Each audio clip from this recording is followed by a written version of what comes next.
আসসালাম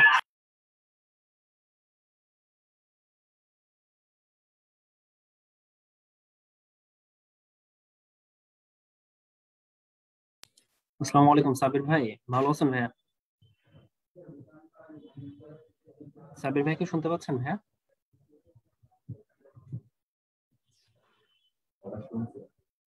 আর মিঠুন ভাই শুনতে পাচ্ছেন? এনায়েত ভাই?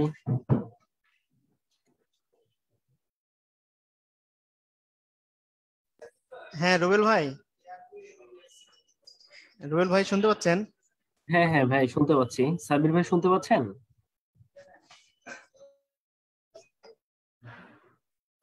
আচ্ছা, আমাদের অ্যাটেন্ডেন্স সংখ্যা আরেকটু বাড়লে আমরা হচ্ছে 2-3 মিনিট পরে আমরা শুরু করি। তো হ্যাঁ এর হ্যাঁ মধ্যে ঠিক আছে। সাব্বির ভাই চলে আসবে আর কি। হ্যাঁ,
আসসালামু আলাইকুম সাবির ভাই, ভালো আছেন ভাইয়া?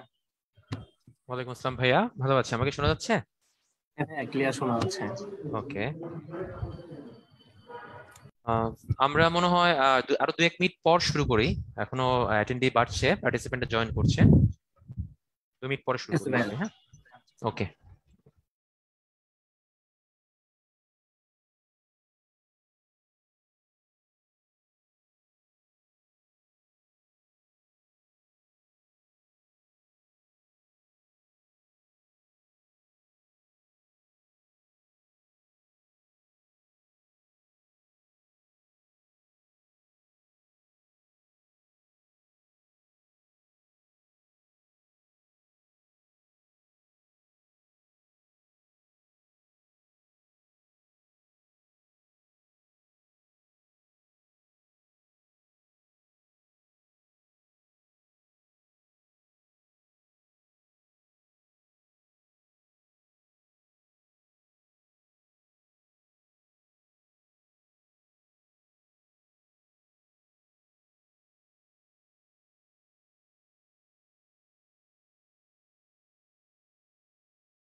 তো আপনারা যারা আমাদের উত্তরণের পেজে যুক্ত আছেন, অনেকে লিখতেছেন আমাদের কমেন্ট বক্সে যে কিছু শোনা যাচ্ছে না, আমরা 2-1 মিনিট পরে শুরু করব।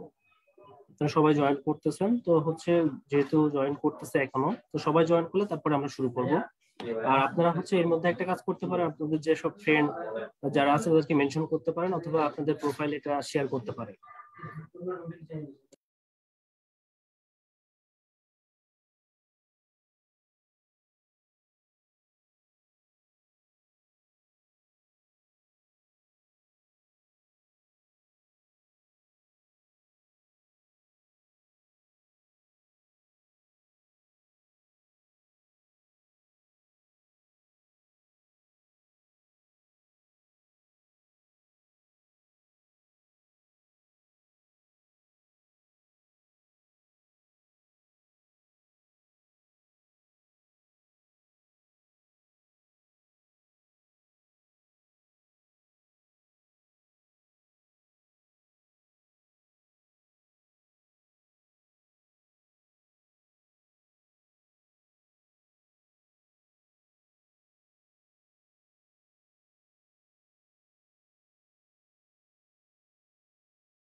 আসসালামু আলাইকুম, শুভ সন্ধ্যা। সবাইকে স্বাগত জানাচ্ছি আমাদের 43 প্রিলি বিষয়ক গাইডলাইন বিষয়ক সেমিনারে। তো আমার কথা যদি ক্লিয়ারলি শোনা যায়, যারা আমার সাথে জুমে কানেক্টেড আছেন তারা একটু ওয়াই লিখে চ্যাট বক্সে রেসপন্স করবেন, আর যারা ফেসবুক লাইভে আছেন, এটা লাইভ দেখছেন, তারা কমেন্ট বক্সে অবশ্যই একটু রেসপন্স করবেন। ওকে, থ্যাংক ইউ। তো আজ আমরা আপনাদের সাথে কথা বলবো হচ্ছে আমাদের 3 দিন পরে যে বিসিএস প্রিলিমিনারি 43তম, সেটা সম্পর্কিত শেষ মুহূর্তে কিছু প্রস্তুতি, কিছু অ্যানালাইসিস, কিরকম টেকনিক আমাদের একটু ফলো করা উচিত এই শেষ মুহূর্তে, এবং মানসিক চাপটা যে পরিমাণ বাড়ছে সেটাকে একটু কন্ট্রোল করার জন্য কিছু জাস্ট কথাবার্তা, এবং হচ্ছে সর্বোপরি যে পরীক্ষার হলে কি করণীয়, আমাদের পরীক্ষার আগের রাত্রে আমরা কিভাবে পাস করব, এরকম কিছু ব্যাপার নিয়ে অনেক কনফিউশন থাকে। অনেকেই যেহেতু প্রথমবার পরীক্ষা দিচ্ছেন, দ্যাটস ওয়াই এগুলো নিয়ে আমরা এই সেমিনারটা আয়োজন করেছি। তো সবাইকে স্বাগত জানাচ্ছি, এবং আমার সাথে কোনো কথা বলতে চাইলে যারা জুমে কানেক্টেড আছেন চ্যাট বক্সে অবশ্যই লিখতে পারবেন। আমি chat box all time follow করছি, এবং ফেসবুকে আপনারা কমেন্ট করতে পারেন, সেখানেও আমি দেখবো। আচ্ছা, এবং আমি শেষের দিকে হয়তো আপনাদেরকে একটু হ্যান্ড রেজ অপশনটা দিব, অর্থাৎ কথা বলার সুযোগ থাকবে যারা জুমে কানেক্টেড আছেন। তো আমি শুরু করি। তো আপনাদের সাথে শুরুতে একটু কথা বলি, চ্যাট বক্সে কথা বলবেন।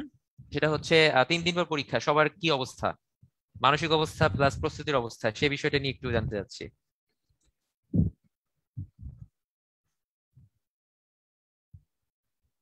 আচ্ছা, প্যানিক, নার্ভাস, বিভিন্ন রকম কমেন্ট আসছে। হতাশ, আচ্ছা। শেষ মুহূর্তের প্রস্তুতিটা আসলে একটু গুরুত্বপূর্ণ অনেক দিক থেকে। আসলে এই লাস্টের 3 দিনের প্রস্তুতি থেকে স্ট্র্যাটেজি বা কৌশলটা আপনি কিভাবে ফলো করছেন সেটার উপর সব থেকে বেশি কিছু ডিপেন্ড করে। তো যুদ্ধে যাওয়ার যে প্রস্তুতিটা, সেটার জন্য আসলে এই শেষ মুহূর্তটা একটু গুছিয়ে নেওয়া প্রয়োজন। তো আমি আপনাদের কথাবার্তা সবই দেখছি, ঠিক আছে, সবাই মোটামুটি নার্ভাস ফিল করছেন, কেউ খুব একটা বেশি বলছেন না যে না আমি কনফিডেন্ট। আসলে কনফিডেন্ট হওয়ার আসলে স্কোপটা নাই, কারণ অনেক বেশি কম্পিটিটর, এবং এর মধ্যে থেকে খুব স্মল অ্যামাউন্ট হচ্ছে সিলেক্টেড হবেন প্রিলিমিনারি পরীক্ষার পরে রিটেন এক্সামিনেশনের জন্য। সো অবভিয়াসলি এখানে কেউই বলতে পারবেন না যে না আমি কনফিডেন্ট, আমি এই পরীক্ষা অবশ্যই উত্তীর্ণ হব। আচ্ছা, তো আমি শুরু করছি, বিসমিল্লাহির রহমানির রহিম। এবং আপনারা জানেন যে উত্তরণ ডট একাডেমি হচ্ছে আমাদের উদ্ভাস উন্মেষের একটা অনলাইন উদ্যোগ।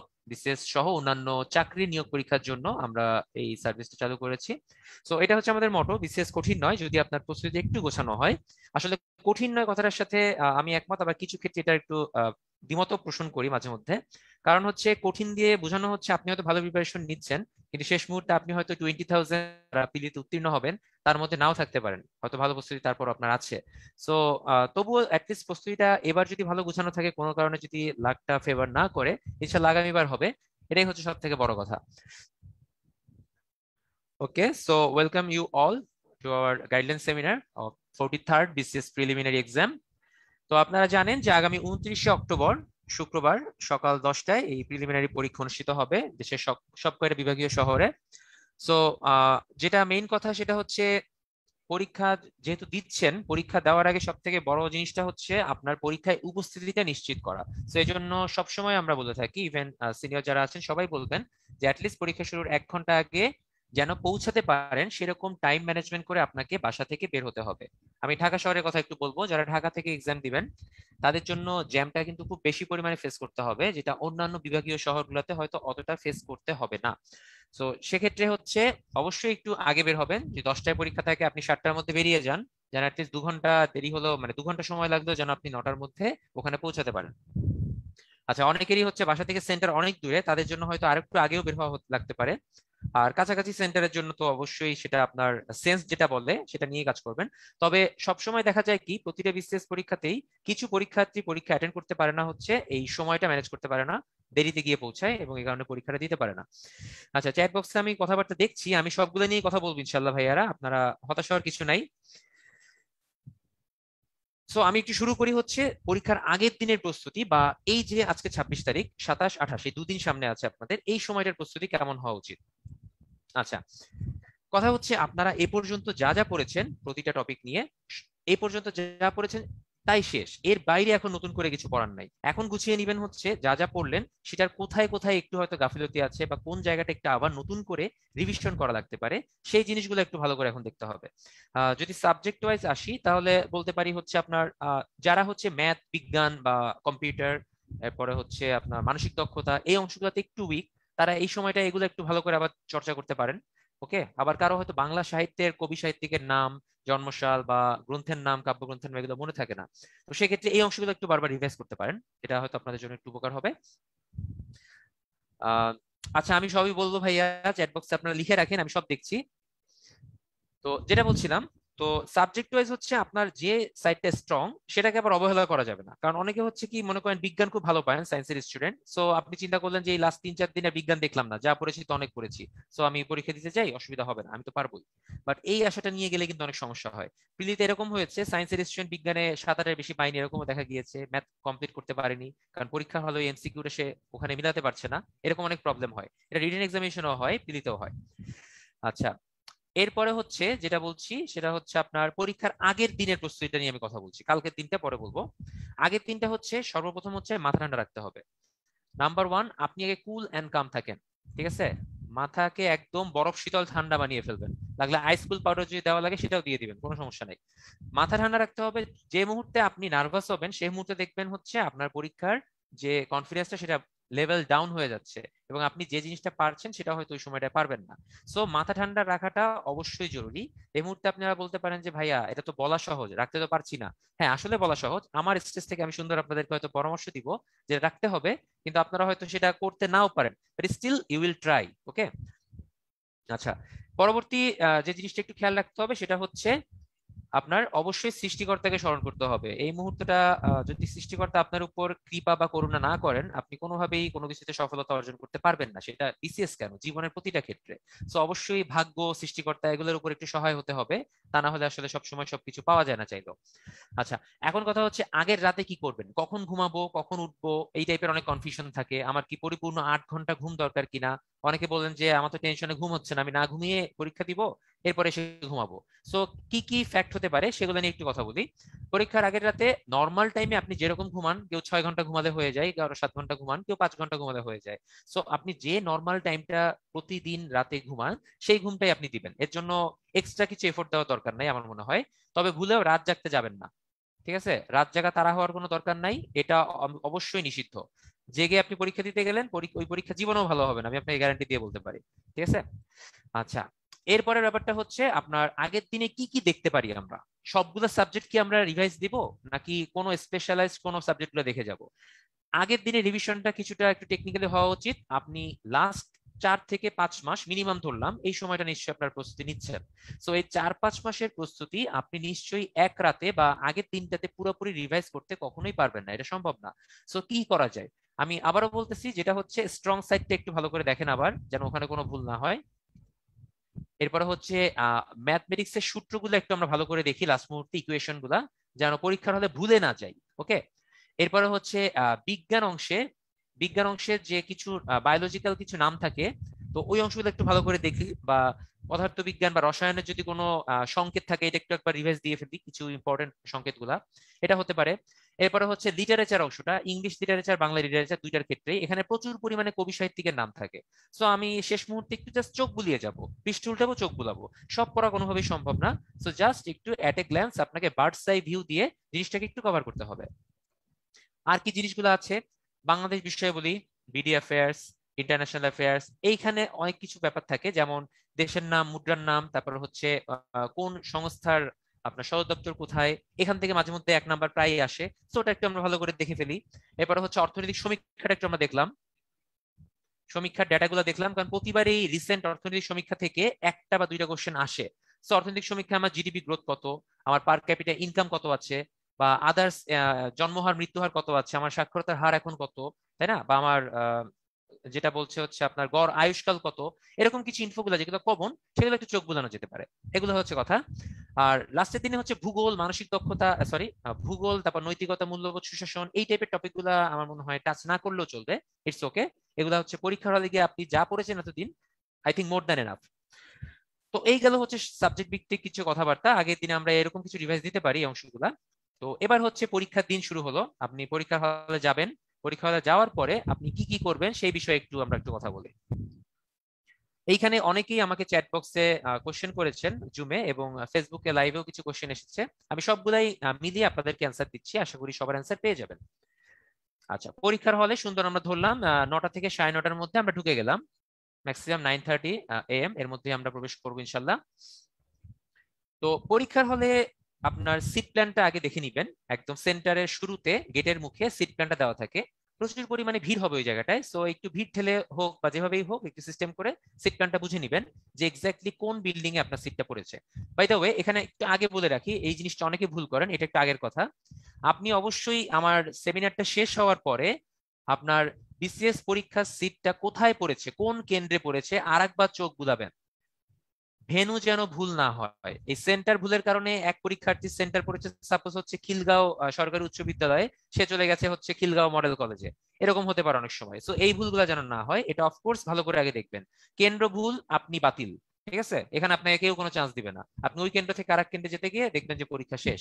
সো আমি আবারও বলতেছি, কেন্দ্রটা আবার ভালো করে দেখেন, আপনার অ্যাডমিট কার্ডটা অবশ্যই আরেকবার চোখ বুলিয়ে রোলটা মিলিয়ে নেন যে আপনার ওই সেন্টারে আসলে সিটটা পড়েছে কিনা। ওকে, আচ্ছা, এই গেল হচ্ছে আগের কথা। এবার আসি পরীক্ষার হলে ঢুকলাম আমরা, ঢোকার পরে হচ্ছে আপনার সিট প্ল্যানটা দেওয়া থাকবে শুরুতেই, আমরা সিট প্ল্যানটা একটু দেখে নিব। তো সিট প্ল্যানটা দেখার পরে হচ্ছে পরীক্ষার হলে প্রবেশ করব। তো ক্লাসরুমে প্রবেশ করার পরে প্রথমে খেয়াল রাখতে হবে হচ্ছে আপনার বেঞ্চটা কেমন, বেঞ্চটা একটু ভালো করে দেখবো, বেঞ্চে অবাঞ্ছিত কিছু লেখা আছে কিনা। অনেকের কাছে একটু ফানি লাগতে পারে ভাইয়া যে এগুলাকে আসলে খেয়াল করবো কিনা, অবশ্যই খেয়াল করবেন। আপনার যদি পরীক্ষা রিলেটেড কোনো কথাবার্তায় বেঞ্চে লেখা থাকে, আপনি যে কোনো কারণে হয়তো কোনো এক্সামিনার এসে সেটা দেখলো বা ম্যাজিস্ট্রেট এসে দেখলো, সেক্ষেত্রে কিন্তু প্রবলেমে আপনি পড়তে পারেন। সো একটু অবাঞ্ছিত লেখা থাকলে আগে থেকেই ইনভিজিলেটর যিনি দায়িত্বপ্রাপ্ত আছেন তাকে অবশ্যই শুরুতে একটু ইনফর্ম করে নেবেন যে স্যার আমার এখানে এই লেখাগুলো আছে। ওকে, বেঞ্চটা ঠিক মতো কাজ করছে কিনা, কাজ করছে বলতে হচ্ছে আপনি বৃত্ত ভরাট যেহেতু করবেন, খুবই সেন্সিটিভ একটা ইস্যু, বৃত্ত ভরাট করার সময় যদি বেঞ্চ নড়ে বা বেঞ্চ কাঁপে সেক্ষেত্রে সমস্যা হবে। তো অবশ্যই দেখবেন যে বেঞ্চের পায়াগুলো একটু ঠিকঠাক আছে কিনা, যদি না থাকে প্রয়োজনীয় ক্ষেত্রে কাগজ বা কোনো কিছু নিচে একটু দিয়ে বেঞ্চটা সমান করে নেবেন। আচ্ছা, এরপরে হচ্ছে বসলেন, ভালো কথা। প্রত্যেকটা পরীক্ষার রুমেই আপনার পিএসসি কর্তৃক একটা দেয়াল ঘড়ি দেওয়া থাকবে, সো সময় নিয়ে টেনশন করতে হবে না। পরীক্ষা হলে আপনার সময়ের জন্য হাত ঘড়ির দিকে তাকানোর কোনো দরকার নেই, একটা ওয়াল ক্লক অবশ্যই থাকবে। আচ্ছা, এখন হচ্ছে পরীক্ষার হলে আমরা কি কি নিয়ে যাব, কি কি নিয়ে যাব সেটা নিয়ে একটু কথা বলি। ফার্স্ট অফ অল, আপনার অ্যাডমিট কার্ডের অবশ্যই 2টা থেকে 3টা কপি, প্লিজ এক কপি নিয়ে যেন না। এক কপি নিলে হয়তো কোনো প্রবলেম হবে না, বাট আমার 2 বা 3টা কপি থাকলে কোনো কারণে একটা যদি ড্যামেজ হয়ে যায় সেক্ষেত্রে আমরা অন্যরা দিয়ে কাজ করতে পারবো। এবং মেয়েদের জন্য বা আপুদের জন্য বা ভাইয়াদের জন্য, সবার জন্যই বলছি, যদি আপনার সাথে কোনো ফ্যামিলি মেম্বার আপনাকে গাইড করে নিয়ে যায় সাথে বা আপনাকে কোম্পানি দেয়, সেক্ষেত্রে একটা অ্যাডমিট কার্ড অবশ্যই তার কাছে রেখে দিবেন, প্রয়োজনে যদি তার কাছ থেকে নিতে হয় অবশ্যই নিতে পারবেন। ওকে, আচ্ছা, mobile phone, electronic device, calculator, ঘড়ি যা যা আছে কোনো কিছুর সাথে নেওয়া যাবে না, সো সবকিছু স্ট্রিক্টলি প্রহিবিটেড, নেওয়া সম্ভব না, আপনাকে অবশ্যই গেটে আটকিয়ে দিবে। অনেকে ফাইল নিয়ে কথা বলছেন যে কি ফাইল নিতে পারি। অবশ্যই ট্রান্সপারেন্ট যে কোনো ফাইল আপনি নিতে পারবেন, কোনো সমস্যা হবে না, আপনাকে এগুলা কেটে আটকাবে না। আচ্ছা, অ্যাডমিট কার্ডের সাথে এবার যেহেতু বৃত্ত ভরাট করতে হবে, কলম লাগবে, পেন্সিল লাগবে। সো কলম নিব আমরা 3 থেকে 4টা মিনিমাম, এবং এর নিউ বল পেন হওয়া যাবে না, নতুন বল পেন নিবেন না। একটু লিখে গাঢ় করে নিবেন যেন বৃত্তটা সহজে ভরাট হয়। সাধারণত হচ্ছে ওএমআর শিটে যে বৃত্তটা দেওয়া থাকে একটু বড়সড় থাকে, যারা প্রথমবার দিচ্ছেন তাদের জন্য বলছি, এটা পূরণ করতেও কিন্তু একটু সময় লাগে। সো আপনি চিকন কালি দিয়ে পূরণ করতে যে সময় লাগবে, একটু মোটা শীষ হলে সেক্ষেত্রে কিন্তু আপনার অবশ্যই সুবিধা হবে এটা পূরণ করার জন্য। আচ্ছা, তো এরপরে আসি, এই ক্ষেত্রে কোন কোন বল পেন আপনারা ইউজ করতে পারেন। জেল পেন ইউজ করা যাবে না। তো আমি আপনাদের সাজেশন দিব ম্যাটাডোর i3 ইউজ করতে পারেন। আমি এটা পার্সোনালি ইউজ করেছিলাম। i3 বল পেনটা একটু জাস্ট দাগিয়ে নিলে বেশ গাঢ় হয়ে যায়, কালিটা খুব ইজিলি পূরণ করা যায়। এছাড়া চাইলে আরো অনেক কলম আছে যেটা আপনার জন্য সুবিধা হয় আর কি। এবার দেখি কি রাখবো, সাথে পেন্সিল রাখবো, প্রয়োজন হতে পারে কোনো কারণে, ইরেজার রাখবো, শার্পনার রাখবো, যে যার মতো এগুলো রাখতে পারেন, এগুলো নিয়ে কোনো আপত্তি হবে না। আচ্ছা, অনেকে বলছেন যে ভাইয়া পানির বোতল, টাকা পয়সা এগুলো নিয়ে যাওয়া যাবে কিনা। অবশ্যই টাকা পয়সা নিতে পারবেন, মানি ব্যাগ ক্যারি করাটা না করাটাই বেটার। আপনি কিছু খুচরা টাকা অবশ্যই পকেটে রেখে দিবেন। আর পানির বোতল, চুইংগাম এইসব জিনিসপত্র নিয়ে আপনি প্রবেশ করতে পারবেন, খুব একটা বিধিনিষেধ দিবে না। এবং পরীক্ষার হলে 2 ঘন্টা যেহেতু আপনাকে একটু অ্যাক্টিভ থাকতে হবে, অনেকে চকলেট বা চুইংগাম এই টাইপের জিনিসপত্র সাথে রাখেন, মোস্ট ওয়েলকাম, রাখতে পারবেন, এক্ষেত্রে কোনো বাধা নিষেধ আপনাদেরকে দেওয়া হবে না। আচ্ছা, সো আর কিছু বাদ গেল কিনা দেখি। ওকে, স্কেল নিতে পারেন, অনেক সময় কোনো কারণে যদি কোনো দাগ টানার প্রয়োজন হয়, আই হোপ হবে না, বাট স্টিল আমাকে নেওয়া লাগতে পারে। এবার দেখি, পরীক্ষা শুরু হবে, পরীক্ষা শুরু হওয়ার 5 মিনিট আগে একটা অ্যালার্ম বাজবে, বা 15 মিনিট আগে অ্যালার্ম বাজে, এবার 5 মিনিট আগে একটা অ্যালার্ম দিবে, এবং তখন হচ্ছে আপনাদেরকে 15 মিনিট আগে ওএমআর পেপারটা দিয়ে দিবে। এখন ওএমআর নিয়ে একটু কথাবার্তা বলি, ওএমআর জিনিসটা কিভাবে ফিল আপ করবো, কি কি করবো না, সে বিষয়ে একটু কথাবার্তা বলি। যারা প্রথম দিচ্ছেন তাদের জন্য বলছি, আপনার এসএসসি, এইচএসসি এই টাইপের পরীক্ষাগুলো দিয়ে এসেছেন, সো ওএমআর সম্পর্কে ক্লিয়ার একটা আইডিয়া আছে। এখানেও সেম জিনিস ভাইয়া, ওএমআর এ হচ্ছে, মনে করেন এটা হচ্ছে ওএমআর, ওএমআর এ 2টা পার্ট থাকবে, ফার্স্ট পার্ট, সেকেন্ড পার্ট। ওকে, সো প্রথম পার্টটা যেটা বলছি, প্রথম পার্টে থাকবে হচ্ছে আপনার রেজিস্ট্রেশন নাম্বার, তারপর হচ্ছে আপনার অন্যান্য যে ইনফরমেশন গুলো, আপনার সেন্টার, তারপর হচ্ছে আপনার কোনো কোটা আছে কিনা, হ্যান ত্যান, যে মানে আপনার বেসিক ইনফরমেশন গুলা, সেই জিনিসগুলো হচ্ছে আপনার এখানে পূরণ করতে হবে। তো এই অংশটা আপনি পূরণ করে ফেললেন। তো এই অংশটা পূরণ করার সময় একটু খেয়াল রাখতে হবে যেন ঘষা মাজা না হয়, একটু খেয়াল রাখবেন ঘষা মাজা যেন না হয়। অর্থাৎ আপনি একটা বৃত্ত ভরাট করলেন, এরকম করার পরে হচ্ছে পাশের বৃত্তটা ভরাট করার সময় এখানে একটু নাড়া পড়লো, হাতে টাচ লাগলো, সো একটু বাইরে দাগ চলে গেল, হয়তো কোনো কিছুই হবে না, ওএমআর মেশিনে হয়তো এটা প্রবলেম নাও করতে পারে, বাট দেখবেন যে আপনার মানসিকভাবে একটা খুঁতখুঁতে ভাব তৈরি হবে। আপনি সবসময় এটার দিকে তাকাবেন যতক্ষণ পরীক্ষা দিতে থাকবেন, বা মনের মধ্যে ঘুরতে থাকবে যে আমার তো এখানে একটা এরকম হলো, প্রবলেম হবে কিনা। এখন বলতে পারেন ভাইয়া এটা এমন কি জিনিস, এই কথা কেন বলছেন? বিলিভ মি অর নট ভাইয়া, পরীক্ষার হলে কেউ একটু এই কাজ করেন, করার পর পরীক্ষা শুরু করেন, দেখবেন পুরো টাইম আপনার মাথার মধ্যে এটা ঘুরবে যে আমি তো এটা করে আসছি, এটা তো করে আসছি, আমার খাতাটা বাতিল হয়ে যাবে কিনা। ইভেন আপনি পরীক্ষা শেষ করে আসার পরও এই জিনিসটা মাথার মধ্যে ঘুরতে থাকবে, রেজাল্ট দেওয়ার আগ পর্যন্ত আপনার এই টেনশন যাবেই না। সো মানসিক শান্তির জন্য হলেও অ্যাটলিস্ট এই জিনিসটা একটু খেয়াল রাখবো যেন ঘষা মাজা না হয়। অ্যাটলিস্ট রেজিস্ট্রেশন নাম্বার, সেন্টার, তারপরে হচ্ছে আপনার কোটা থাকলে কোটা, বা অন্যান্য যে ক্রাইটেরিয়া গুলো ফিল আপ করতে হয়। আচ্ছা, চাবি নেওয়া যাবে ভাইয়া, চাবি নিয়ে সামনে রাখতে পারবেন, টিস্যু পেপার নিতে পারবেন, কোনো সমস্যা নাই। এরপরে এটা ফিল আপ করার পরে এই অংশটা, যে একটা আমি দাগ দিয়েছি, এই অংশটা হচ্ছে আপনাকে ছিঁড়ে নিবে পরীক্ষা শুরুর আগ মুহূর্তেই। অনেক ক্ষেত্রে পরীক্ষক নিজে এসে ছিঁড়ে নেন, অনেক সময় আপনাকে ছিঁড়তে বলে। এক্ষেত্রে আমি আপনাকে সাজেশন দিব, যিনি পরীক্ষক বা ইনভিজিলেটর, ওনার ছেঁড়ার থেকে আপনি ছিঁড়ে দেওয়াটা বেটার। কারণ কি, উনি একসাথে অনেকগুলো ছিঁড়বেন, অনেক সময় 3-4টা ওএমআর একসাথে করে টান দেন, অনেক সময় এরকম হয়ে যেতে পারে এখান থেকে ছিঁড়ে গেল সাপোজ, বা একটু উপর থেকে ছিঁড়ে গেল, আপনি কিন্তু লস, আপনার লস হবে, আবার নতুন করে এটা দিতেও পারে, নাও দিতে পারে।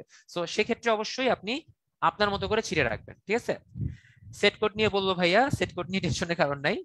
তো সেট কোডের অংশটা ফাঁকা থাকবে, আপনার কোশ্চেন দেওয়ার পরে আপনি যে সেটটা পাবেন, সাপোজ 1, 2, 3, 4 এরকম 4টা সেট থাকে, যে সেটটা আপনি পাবেন সেই সেট কোডের ঘরে সেই সেটটা আপনি সুন্দর করে লিখবেন 0, 4 বা 0, 4, এবং সেই ঘরগুলো পূরণ করে দিবেন। ওকে, এরপরে হচ্ছে আপনার এখান থেকে এটা ছিঁড়ে নিয়ে যাওয়া হবে। নিচের অংশটা হচ্ছে 1 থেকে শুরু করে আপনার 200 পর্যন্ত এমসিকিউর জন্য আপনার বৃত্ত থাকবে, সেই বৃত্তগুলো হচ্ছে আপনার ভরাট করতে হবে। আচ্ছা, সো যাই হোক, এরপরে বৃত্ত ভরাটের সময় কি কি করব সেটা নিয়ে এখন কথা বলি। প্রথমে হচ্ছে আপনি কোশ্চেন হাতে পাওয়ার পরে দেখবেন যে কোশ্চেনে 1 থেকে 200 পর্যন্ত সবগুলা প্রশ্ন ঠিকভাবে উল্লেখ করা আছে কিনা, কোনো প্রশ্ন মিসিং গিয়েছে কিনা, কোনো পৃষ্ঠা বাদ গিয়েছে কিনা, বা কোথাও পৃষ্ঠা ছেঁড়া কিনা। সাপোজ ছেঁড়া হতে পারে, ছেঁড়া অংশে আপনার প্রশ্নটা হয়তো ওখানে লেখা নাই, বাদ পড়ে গেছে, সো এই অংশগুলো অবশ্যই আপনার খেয়াল রাখতে হবে।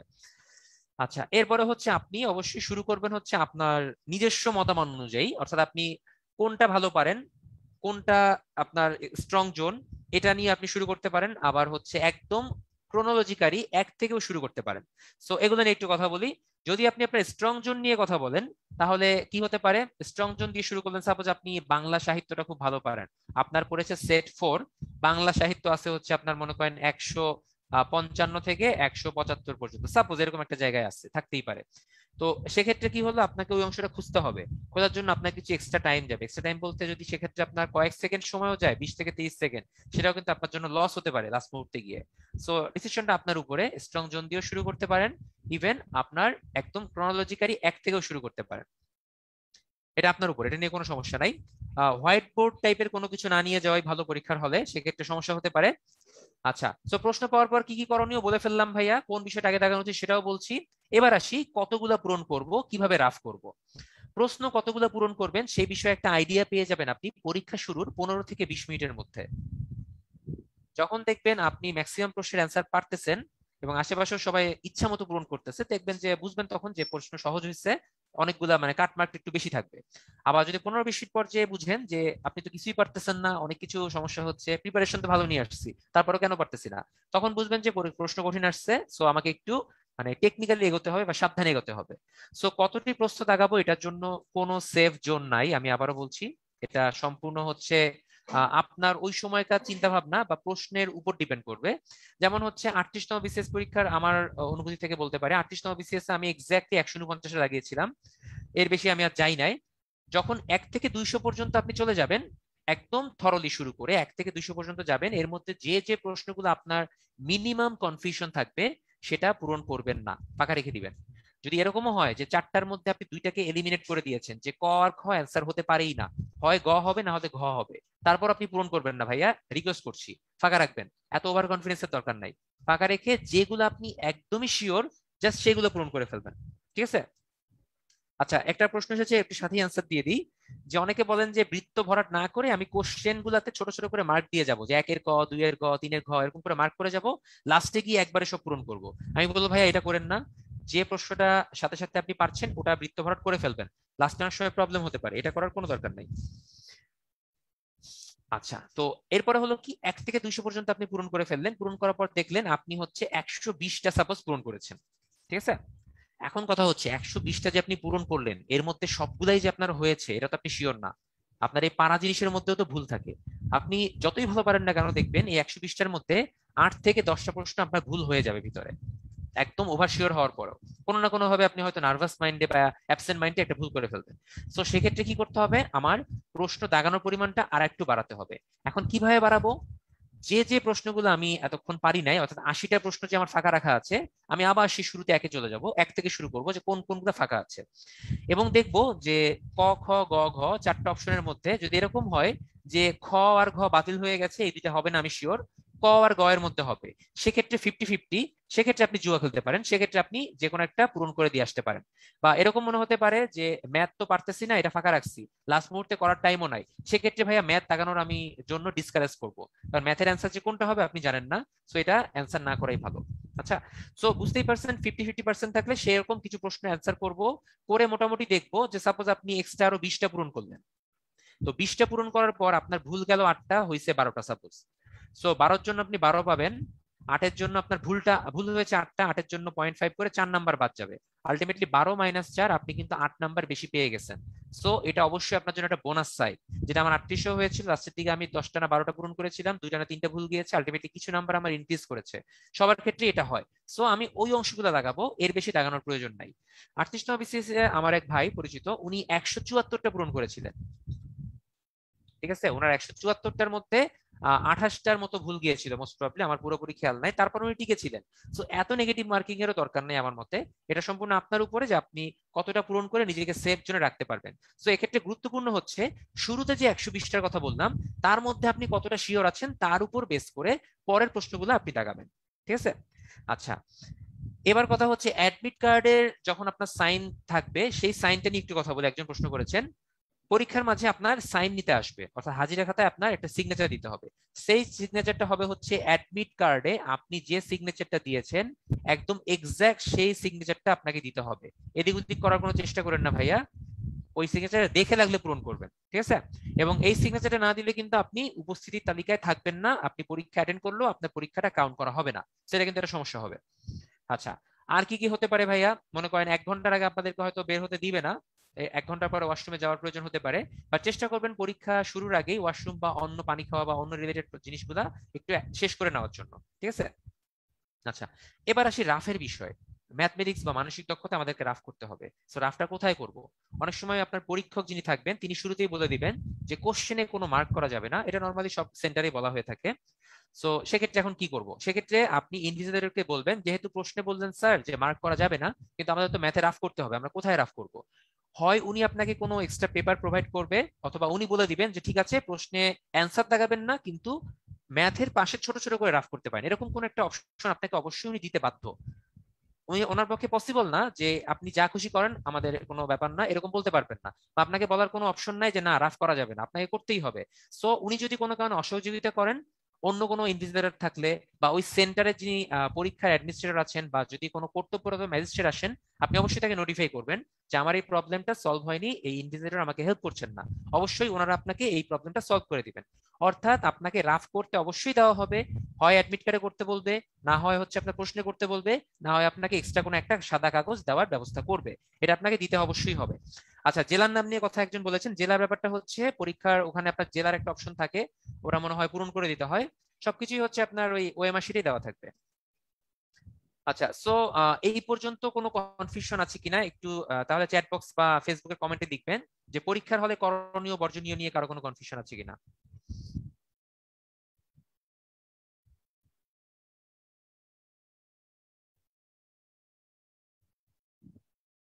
কোশ্চেন পেপার সাথে আনতে দিবে ভাইয়া, কোনো সমস্যা হবে না। আচ্ছা ঠিক আছে, সো আমরা পরবর্তী টপিকগুলোতে যাই। বিষয়ভিত্তিক প্রস্তুতির কথা আমি শুরুতেই বলেছিলাম। সো আরেকবার একটু অল্প করে বলে দিই, খুব বেশি ডিটেলসে বলার কিছু নাই। আমাদের টার্গেট থাকবে হচ্ছে আপনার মোটামুটি সব মিলে যেন 120+ নাম্বার আমরা 200-র মধ্যে পাই। আমাদেরকে 200-র মধ্যে 200 কখনোই হচ্ছে পাওয়ার প্রয়োজন হবে না। ঠিক আছে? আচ্ছা, সুব্রত ভাই একটা প্রশ্ন করেছেন যে ওএমআর এর রোল ফিল আপ করতে ভুল করলে এক্সট্রা দেওয়া হবে কিনা। ভাইয়া এটাও ডিপেন্ড করতেছে হচ্ছে আপনার পরীক্ষক কতটা লিবারেল বা আপনাকে কতটা সহযোগিতা করবেন। নর্মালি হচ্ছে ওএমআর এ ভুল করলে ওএমআর চেঞ্জ করে দেওয়ার ব্যবস্থা থাকে না, এটা বলা হয় শুরুতে। আপনি পরীক্ষার হলে বসা মাত্রই বলে দিবে যে আপনাদেরকে ওএমআর দেওয়া হচ্ছে, খুব সাবধানতার সাথে আপনারা এই ওএমআর শিটটা পূরণ করবেন যেন কোনো ভুল না হয়, সবার জন্য একটা ওএমআর বরাদ্দ এরকম বলা থাকে।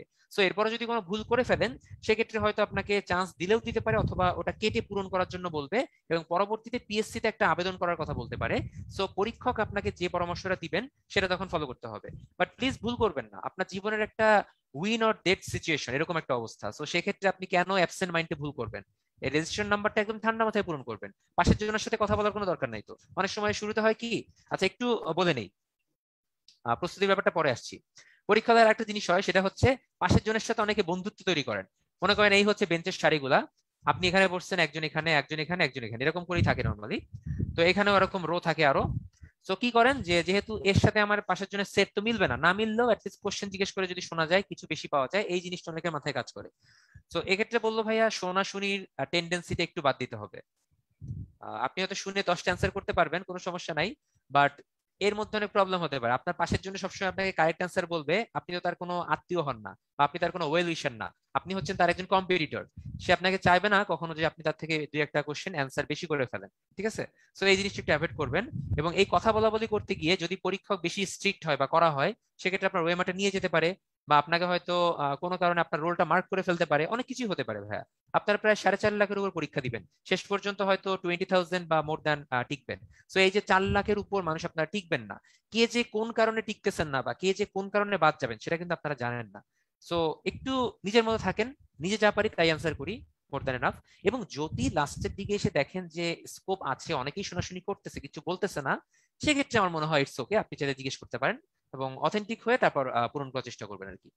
আচ্ছা, সো বিষয়ভিত্তিক প্রস্তুতির কথা একটু বলছিলাম, আপনাদেরকে একটু নাম্বার ভিত্তিক টার্গেটটা আমি একটু দিয়ে দিই যে কোন সাবজেক্টে কত টার্গেট করা যেতে পারে। ঠিক আছে? আমি শুরুতে একটু ইনিশিয়াল দিচ্ছি, বাংলাকে বি দিয়ে লিখবো, ইংলিশকে ই দিয়ে লিখবো, একটু বুঝে নিবেন।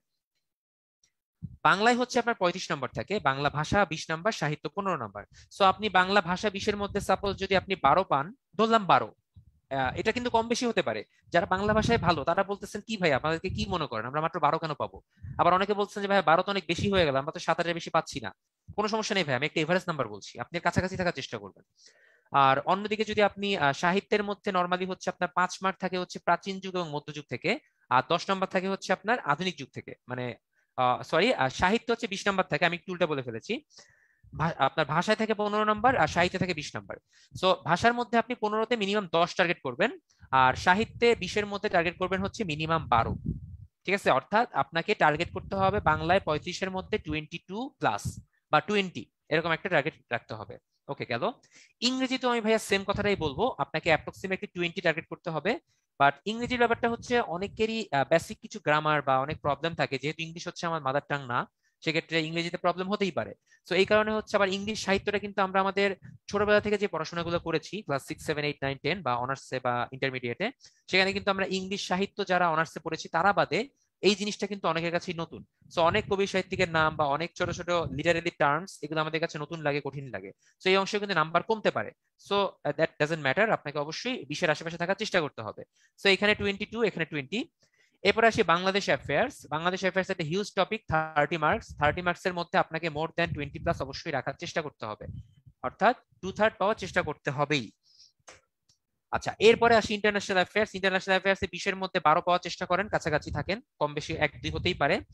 এরপর আর কি আছে, মোটামুটি 4টা বড় বড় টপিক হয়ে গেল। এরপর আসি ম্যাথ।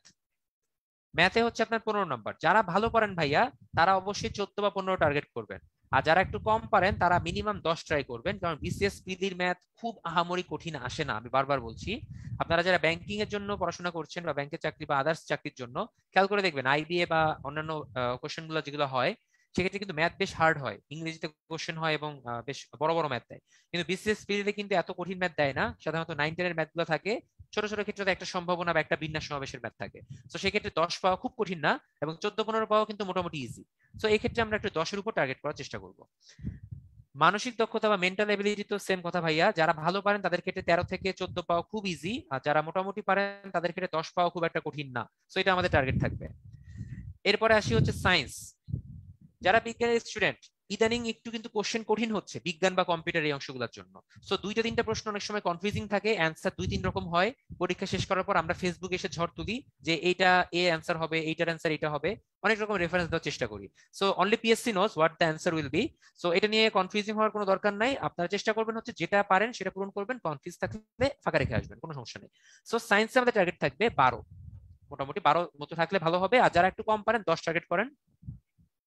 আর কম্পিউটারে হচ্ছে সেম কথা ভাইয়া, 12 থেকে 13, যারা একটু ইঞ্জিনিয়ারিং পড়াশোনা করেছেন বা সিএসসি ব্যাকগ্রাউন্ড তাদের জন্য এটা একটু ইজি লাগবে, অন্যদের জন্য মোটামুটি 10 আমরা টার্গেট করতে পারি। তো আমাদের মোটামুটি অনেকগুলো টপিক হয়ে গেল। কি কি বাদ থাকতেছে একটু দেখি। আমাদের হচ্ছে ভূগোল বাদ থাকতেছে, ভূগোলে 10 নাম্বার। এখন এই ভূগোল পার্টের মধ্যে শুরুর দিকের কিছু অংশ আছে যেগুলো বাংলাদেশ অ্যাফেয়ার্স এবং ইন্টারন্যাশনাল অ্যাফেয়ার্স আমরা কমপ্লিট করে আসি।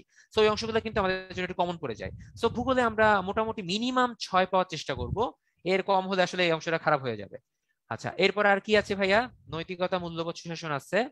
এই অংশটা হচ্ছে ভাই আমি আপনাদেরকে বলবো যে আপনার কাছে মনে হবে সবগুলাই অ্যান্সার, যারা প্রথমবার দিচ্ছেন তাদের জন্য বলছি, যারা আগে দিয়েছেন তারা খুব ভালো করেই জানেন যে এই অংশটা কতটা কনফিউজিং হতে পারে। সো এখানে টার্গেট থাকবে হচ্ছে সংজ্ঞা, যদি আপনার কমন পড়ে সেই সংজ্ঞাটা পূরণ করবেন, বা যদি কোনো টার্ম আপনার, যেমন নৈতিকতার উৎস কোনটি, অপশনে 4টাই মনে হবে অ্যান্সার। সো এই কনফিউজিং জিনিসগুলো অ্যান্সার করার কোনোই দরকার নেই, আপনি যদি এখান থেকে 3-4ও পেয়ে আসেন আপনি খুশিতে থাকবেন। যেমন 38-এ আমি হচ্ছে 5টা পূরণ করছিলাম, আল্লাহ রহমতে 5টা হয়েছে, বাকি 5টাই ফাঁকা ছিল। আবার আমার ক্লোজ একজন 9টা পূরণ করে আসেন, তার 3টা ভুল গেছে, সো আলটিমেটলি সে কিন্তু 5-এর কম চলে যাচ্ছে, 4.5 পেয়ে গেছে। সো এই জিনিসগুলো করার দরকার নাই, নেগেটিভ জিনিস সবসময় খারাপ, নেগেটিভ আমরা খাবো না, আমাদের টার্গেট থাকবে যতটা কম সম্ভব নেগেটিভ আমরা অ্যান্সার করব। ঠিক আছে, তো এই হচ্ছে মোটামুটি ওভারঅল টার্গেট, যোগ করলে দেখবেন 120-এর কাছাকাছি আসে। এখন এটা কিছুটা আপ ডাউন হবে, যিনি বাংলায় ভালো পারেন তিনি 22-এর থেকে হয়তো বেশি পাবেন, 25-এর বেশি পেয়ে যেতে পারেন, যিনি ইংলিশে ভালো পারেন তিনি 25 পেতে পারেন, বাংলাদেশ অ্যাফেয়ার্স যার ঝাড়া মুখস্থ সেও 25+ পেয়ে যেতে পারেন, যার ম্যাথ মানসিক দক্ষতা ভালো পারেন সে দেখা গেল 15-15, 30-এ 30 পেয়ে গেছেন। সো এগুলো হচ্ছে আপনার মোটামুটি কম্বিনেশন করে টার্গেটটা থাকবে যেন 120 আমরা কভার করতে পারি। ঠিক আছে, আচ্ছা, আশা করি ক্লিয়ার হয়েছে ব্যাপারটা। মানসিক চাপটা সবসময় আপনাদেরকে পিছনে তাড়া করবে, এটা চাপটা শুরু হবে হচ্ছে আপনার এখনো হয়তো ফিল করতেছেন না এতটা, চাপটা মেইনলি ফিল করবেন হচ্ছে 28 তারিখ মাগরিবের আজানের পর থেকে দেখবেন যে আপনার হাত পা ঠান্ডা হয়ে আসতেছে, মেরুদণ্ড দিয়ে একটা শীতল স্রোত বয়ে যাচ্ছে, মাথা হ্যাং হয়ে যাচ্ছে, কি করবেন বুঝতেছেন না, বাংলা বই বের করতেছেন, এবারে বিজ্ঞান বের করতেছেন, এই হুট করে কম্পিউটারে দেখতেছেন, এই হুট করে একটা নোট করছেন সেটা উল্টাচ্ছেন, দেখবেন যে মাথা খারাপ হয়ে গেছে। আমি বলবো এগুলো কোনো কিছুই করা দরকার নাই। মাগরিবের আজান হবে, নামাজ পড়বেন, আল্লাহর কাছে চাইবেন যে যেটা আমার তাকদিরে আছে ইনশাল্লাহ আমার সেটাই হবে। এজন্য আমার এক্সট্রা এফোর্ট দিলেও কিছু হবে না, আবার কম এফোর্ট দিলেও হবে না, ব্যাপারটা এরকম ভাইয়া। তাকদিরটা ঠিক করা আছে, এর উপর ভরসা রাখতে হবে এবং আল্লাহর কাছে চাইতে হবে যেন ভালো কিছু হয়। বিশেষটা হচ্ছে আপনার যদি হয় ভালো, আফটার অল এটা একটা চাকরি, এটা একটা জব, এছাড়া কিছুই না। সো চাপটা রাখবেন এইভাবে যে এই চাকরি ছাড়াও জীবনে আরো অনেক চাকরি আছে এবং আমি এটাই না হলে হয়তো অন্য কোনোটাই হবো, বা আমার রিজিক হয়তো এখানে না থাকলে অন্য কোথাও হবে। সো মানসিক চাপটা থেকে যত বেশি সম্ভব দূরে থাকার চেষ্টা করতে হবে। বাট স্টিল আপনি একটা প্রেশার ফিল করবেন, রাত যত বাড়বে প্রেশারটা আরো আস্তে আস্তে বাড়বে। ডিনার করবেন মনে করেন 9টার দিকে, ডিনারের পর দেখবেন গিয়ে যে প্রেশারটা আরো হয়ে গেছে, বেশি হয়ে গেছে। রাত 10টা 11টার দিকে হয়তো শুয়ে পড়ার প্রস্তুতি নিবেন, মনে করেন 11টার সময় আপনি শুয়ে পড়ছেন, তো শোয়ার পর দেখবেন যে ঘুম আসতেছে না। এটা খুবই একটা কমন সিনারিও, অনেক পরীক্ষার্থীর মধ্যে এই জিনিসটা দেখা যায়। তো তখন কি হয়, মনে হবে যে ইস, শামসুর রহমানের ওই কবিতার নামটা যেন কি, তারপরে হচ্ছে হুমায়ুন আজাদ যেন কি একটা কবিতা লিখছে, এটা তো ভুলে গেলাম। এরপরে হচ্ছে আবার হুট করে মনে করবে যে নোবেল লরেট যেন কারা কারা আছেন, মানে এই জিনিসগুলো দেখবে যে মাথার মধ্যে ঘুরপাক খাচ্ছে। তারপর অনেকে করেন কি, এই জিনিস থেকে মুক্ত থাকার জন্য ফেসবুকে ঢুকেন, ঢুকে হচ্ছে স্ক্রল করা শুরু করেন গ্রুপ গুলা, যে লাস্ট মুহূর্তে গ্রুপে কিছু দিয়েছে কিনা একটু দেখি। কোনো কিছু করার দরকার নাই ভাইয়া। চেষ্টা করবেন একদম চোখ বন্ধ করে দোয়া দুরুদ পড়েন, সূরা কালাম পড়েন, বা অন্যান্য ধর্মাবলম্বী যারা আছেন একটু প্রার্থনা করেন শুয়ে শুয়ে, করে জাস্ট মাথাটা হালকা করে ফেলেন, করে একটা শান্তির ঘুম দেন। সকালে অ্যালার্ম দিয়ে রাখবেন একদম ভোরে, ভোরে উঠে ইনশাল্লাহ নামাজ পড়বেন, আবার অন্যান্য যারা ধর্মাবলম্বী আছেন তারা সেই প্রার্থনাটা করবেন। করার পর হচ্ছে একটু নাস্তা করবেন, মোটামুটি খুব ভারী করার দরকার নেই, খুব হালকা করার দরকার নেই। খালি পেটে পরীক্ষার হলে যাবেন না। খালি পেটে গেলে দেখবেন যে খিদে থাকবে, মাথার মধ্যে অনেক কিছু কাজ করবে না, অর্থাৎ গ্লুকোজের অভাবটা যেন আপনার মাথায় না হয়। এরপরে হচ্ছে যথাসময়ে বাসা থেকে মুরব্বীদের দোয়া নিয়ে, সালাম নিয়ে, যা হোক সবকিছু নিয়ে আপনি ইনশাল্লাহ সবকিছু গুছিয়ে রাখবেন আগের রাতেই। কয়েকবার চেক করবেন যে অ্যাডমিট কার্ড সাথে আসলো কিনা, তারপর হচ্ছে আপনার পেন্সিল কয়টা আছে, কলম কয়টা আছে, এরপর হচ্ছে আপনার সেন্টারটা আরেকবার চেক করে নিবেন, এবং সেন্টারেরটার একটা কপি আপনি অবশ্যই আপনার সাথে রাখবেন। পরীক্ষা হলে নিয়ে যাবেন, লাগবে যে দেখে নিবেন যাওয়ার পথে যে আসলে সেন্টারে ঠিক আছে কিনা। বারবার বলতেছি কিন্তু ভাইয়া, সেন্টার ভুল মানে হচ্ছে আপনার বেস্ট প্রিপারেশন আছে কিন্তু তারপরেও কিন্তু আপনি পরীক্ষা দিতে পারবেন না। এটা কিন্তু আপনার জন্য খুবই প্যাথেটিক হবে এবং সারা জীবনে আপনি নিজেকে ক্ষমা করতে পারবেন না যে আপনি এত বড় একটা ভুল করেছেন। ঠিক আছে? আচ্ছা, সো যত সম্ভব চাপটা একটু কন্ট্রোলে রেখে পরীক্ষা হলে যাব। পরীক্ষা হলে যাওয়ার পরে হচ্ছে বাইরে যদি দাঁড়িয়ে ওয়েট করতে হয়, ওয়েট করার সময় যদি কিছু খাওয়ার প্রয়োজন হয় একটু খেয়ে নিবেন।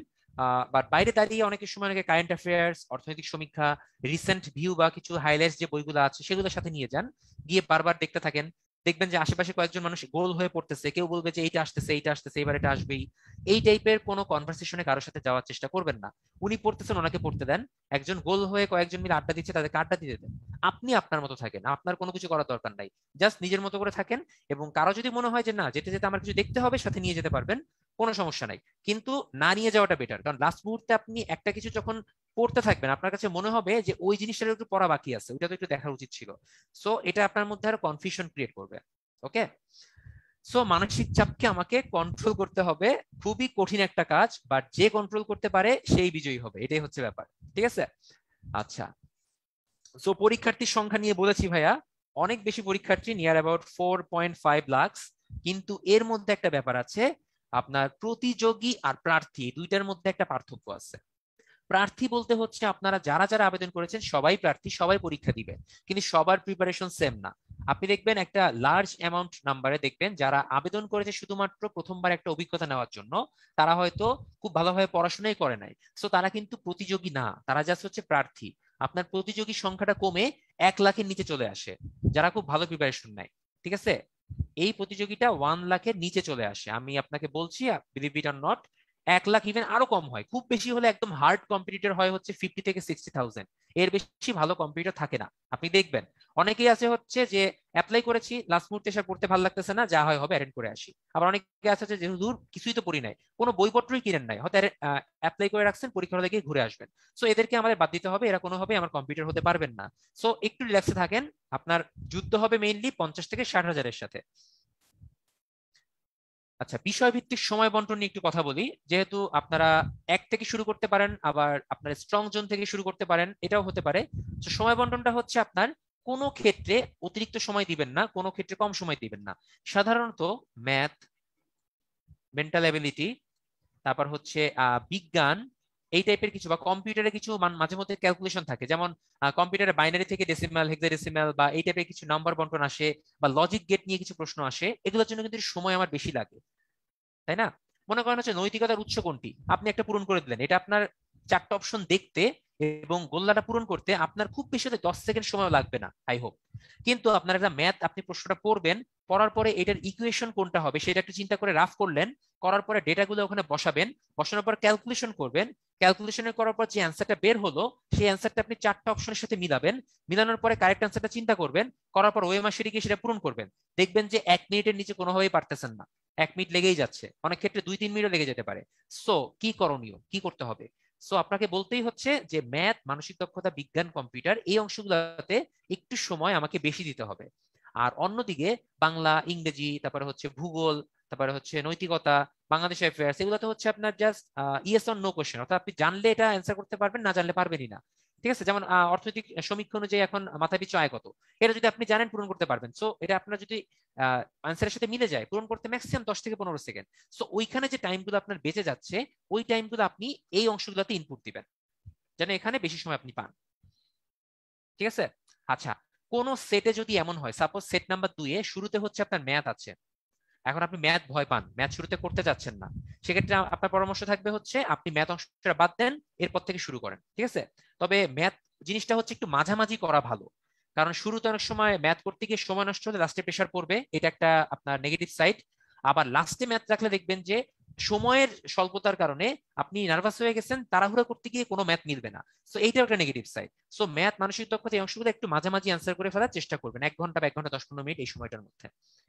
আচ্ছা, সো বিষয়ভিত্তিক সময় বন্টন নিয়ে মোটামুটি কথা হলো, মান বন্টনটা একটু আপনারা দেখে নেন লাস্ট মুহূর্তে, যদিও বলে ফেলেছি সবকিছুই। বিগত বিভিন্ন প্রিলিমিনারি পরীক্ষাগুলোতে আমাদের কাট মার্কসটা কেমন ছিল? কাট মার্কস হচ্ছে যে মিনিমাম নাম্বারটা পেয়ে লাস্ট পারসন বিসিএস প্রিলিমিনারি পরীক্ষায় উত্তীর্ণ হয়েছেন, সেটাকে কাট মার্কস বলা হয়। সো এই জিনিসটা হচ্ছে সংগৃহীত বা একটা অ্যাপ্রক্সিমেশন, এটা হুবহু এক্স্যাক্টলি আপনার সাথে মিলবে না, অনলি পিএসসি জানে যে আসলে কাট মার্কসটা কত ছিল। সো 35-এ দেখেন যে মোটামুটি আমরা অ্যানালাইসিস করে দেখেছি 76 বা 80 মতো কাট মার্ক ছিল। 36 এর কোশ্চেনটা অনেক ইজি ছিল, এই জন্য কাট মার্কটা অনেক বেড়ে গিয়েছিল, এবং 38-এ আমারটা তো এই সেম কাহিনী হয়েছিল, কাটমার্ক 110 এর উপরে ছিল। আর 37, 40, 41 এই টাইপের কোশ্চেন গুলো হচ্ছে কিছুটা কাছাকাছি ছিল, অর্থাৎ আপনি 100-র কাছাকাছি নাম্বার পেলেই নিজেকে উত্তীর্ণ হয়েছেন ধরে নিতে পারে, আপনার রিটেনের প্রিপারেশন নেওয়া শুরু করতে পারেন। সো আমার পরামর্শ থাকবে, আপনি যদি মোটামুটি 110 থেকে 120 সব ধরনের কনফিউশন, তারপর নেগেটিভ মার্কিং এগুলো বাদ দিয়ে শিওর হন যে আপনি এই নম্বরটা পাবেন, তাহলে আপনি রিটেনের জন্য প্রিপারেশন শুরু করতে পারবেন। ঠিক আছে? আচ্ছা, সো যে কয়েকটা ফ্যাক্টরের কথা বলবো সেগুলো হচ্ছে আপনার নিজস্ব কিছু ব্যাপার, এগুলোর জন্য প্রিপারেশনের কোনো ম্যাটার করে না, প্রিপারেশনের বাইরেও কিছু ফ্যাক্টর থাকে যেগুলো আমার জিনিসগুলোকে ইফেক্ট করবে।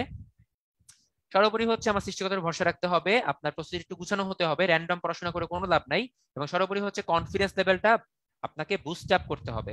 নার্ভাস হবেন না, মনে রাখবেন যে আপনি বেস্ট, আপনিই পারবেন, আপনাকে দিয়েই হবে। ঠিক আছে? আপনি মনে করেন একটা প্রেজেন্টেশন দিতে গেছেন, শুরুতে গিয়ে বললেন যে আমি তো আসলে অত ভালো প্রেজেন্টার না, সো আমার ভুল ত্রুটিগুলো ক্ষমা সুন্দর দৃষ্টিতে দেখবেন।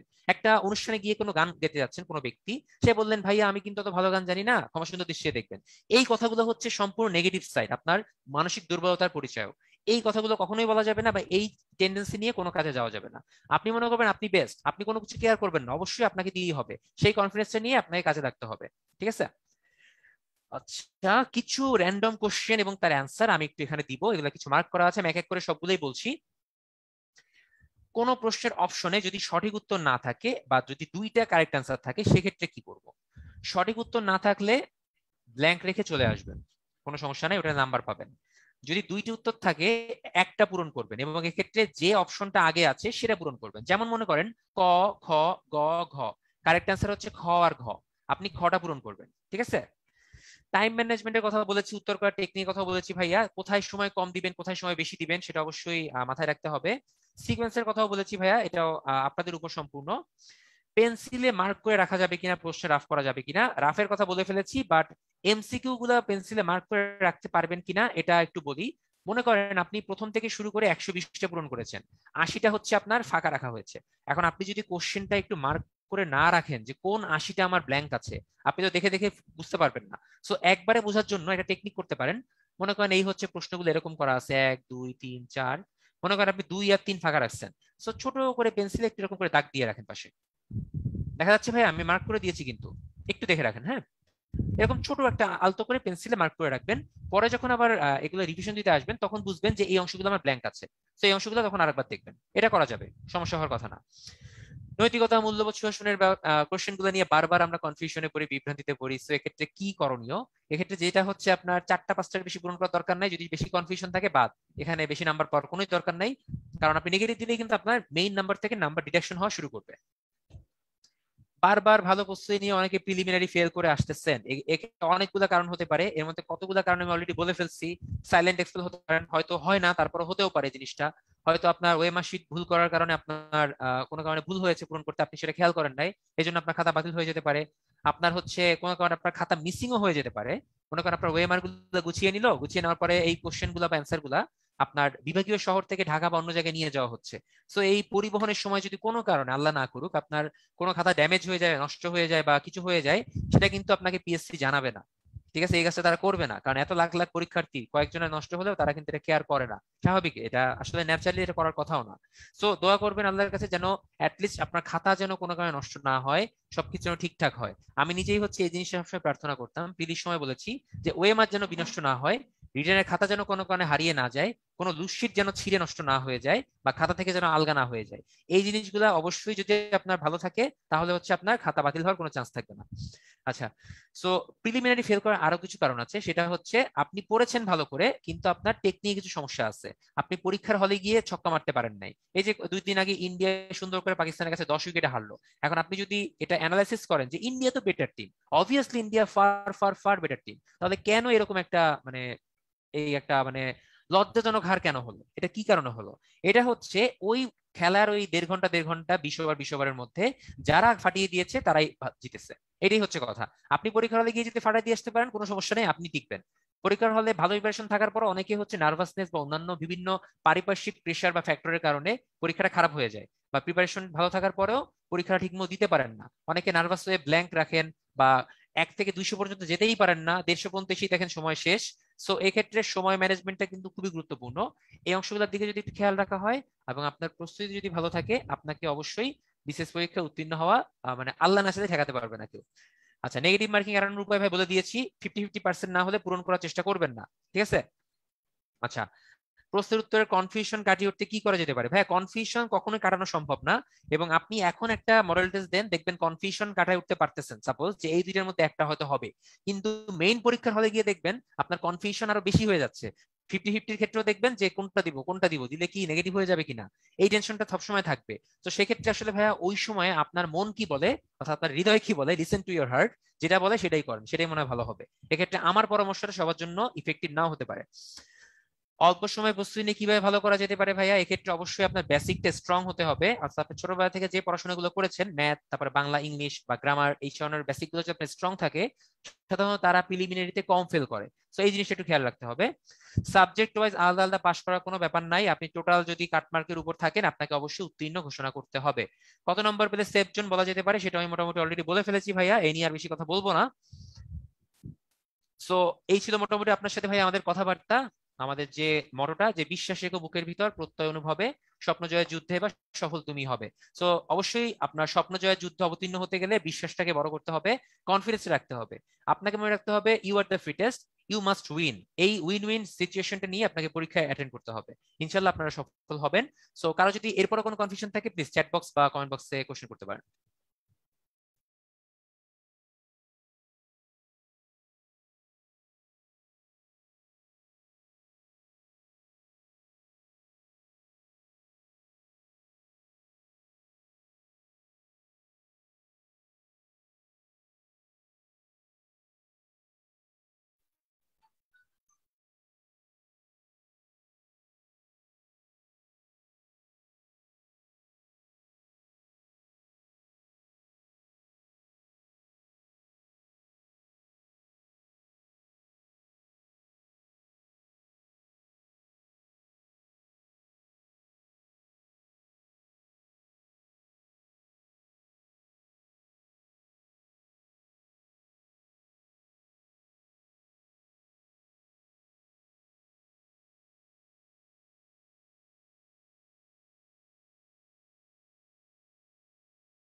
কিছু প্রশ্ন এসেছে, আমি একটু কথা বলি। যে 2টা অ্যাডমিট কার্ড নিয়ে কথা, সেন্টারে ঢোকার কথা একজন জিজ্ঞাসা করেছেন। আমি শুরুতেই বলেছি ভাইয়া 2-3টা নিয়ে যাবেন, কোনো সমস্যা নাই।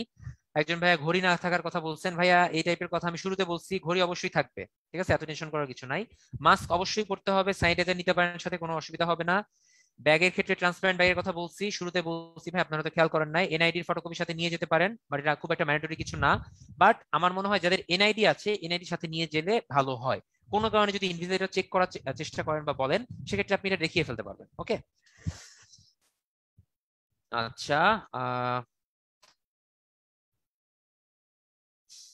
আচ্ছা, কিছু প্রশ্ন এসেছে ভাইয়া। একজন বলেছেন আপনার রোল নাম্বার এত, আপনার কোথায় সিট পড়েছে এটা কিভাবে শিওর হবেন? ভাইয়া এই জিনিসটা খুঁজে দেখলেই তো হয় ভাইয়া, যে ক্রমিক অনুসারে কোথায় সিট পড়েছে, এটা তো আমি খুঁজে দেখতে মানে খুঁজে দেখে আপনাকে বলতে পারবো না, তাই না? আচ্ছা, যাই হোক, আমার মনে হয় আর কোনো কনফিউশন নেই তো, সবকিছুই মোটামুটি বলার চেষ্টা করেছি। So best of luck everyone. আশা করি সবার পরীক্ষা ভালো হবে, সবার জন্য দোয়া থাকবে, শুভকামনা থাকবে। সৃষ্টিকর্তার উপর ভরসা রাখবেন, ইনশাল্লাহ ভালো কিছুই হবে। প্যানেলিস্ট ভাইয়া প্লিজ, আশা করি আমরা শেষ করতে পারি মনে হয়, যদি কিছু বলেন। হ্যাঁ সাব্বির ভাই, আপনাকে অনেক ধন্যবাদ। আপনি তো সবকিছু ভালোভাবে বলে দিচ্ছেন ভাইদেরকে। তো আর মনে হয় কোনো কোশ্চেন ভাইদের পক্ষ থেকে নাই। তো হচ্ছে এনায়েত ভাই, আমরা কি শেষ করতে পারি ভাই?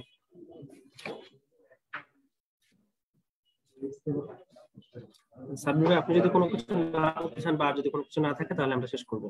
বাকি কিছু বলবেন ভাই? না ভাইয়া, সবই ঠিক আছে, এখানে আর কোনো কোশ্চেন আসেনি। ইনশাল্লাহ আমরা শেষ করতে পারি। Thank you. ঠিক আছে ভাই, অনেক ধন্যবাদ। ঠিক আছে ভাই, তাহলে আপনি লিখ নিতে পারেন।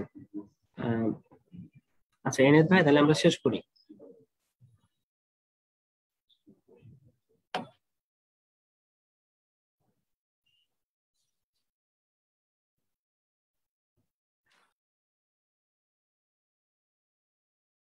হ্যাঁ হ্যাঁ, রুবেল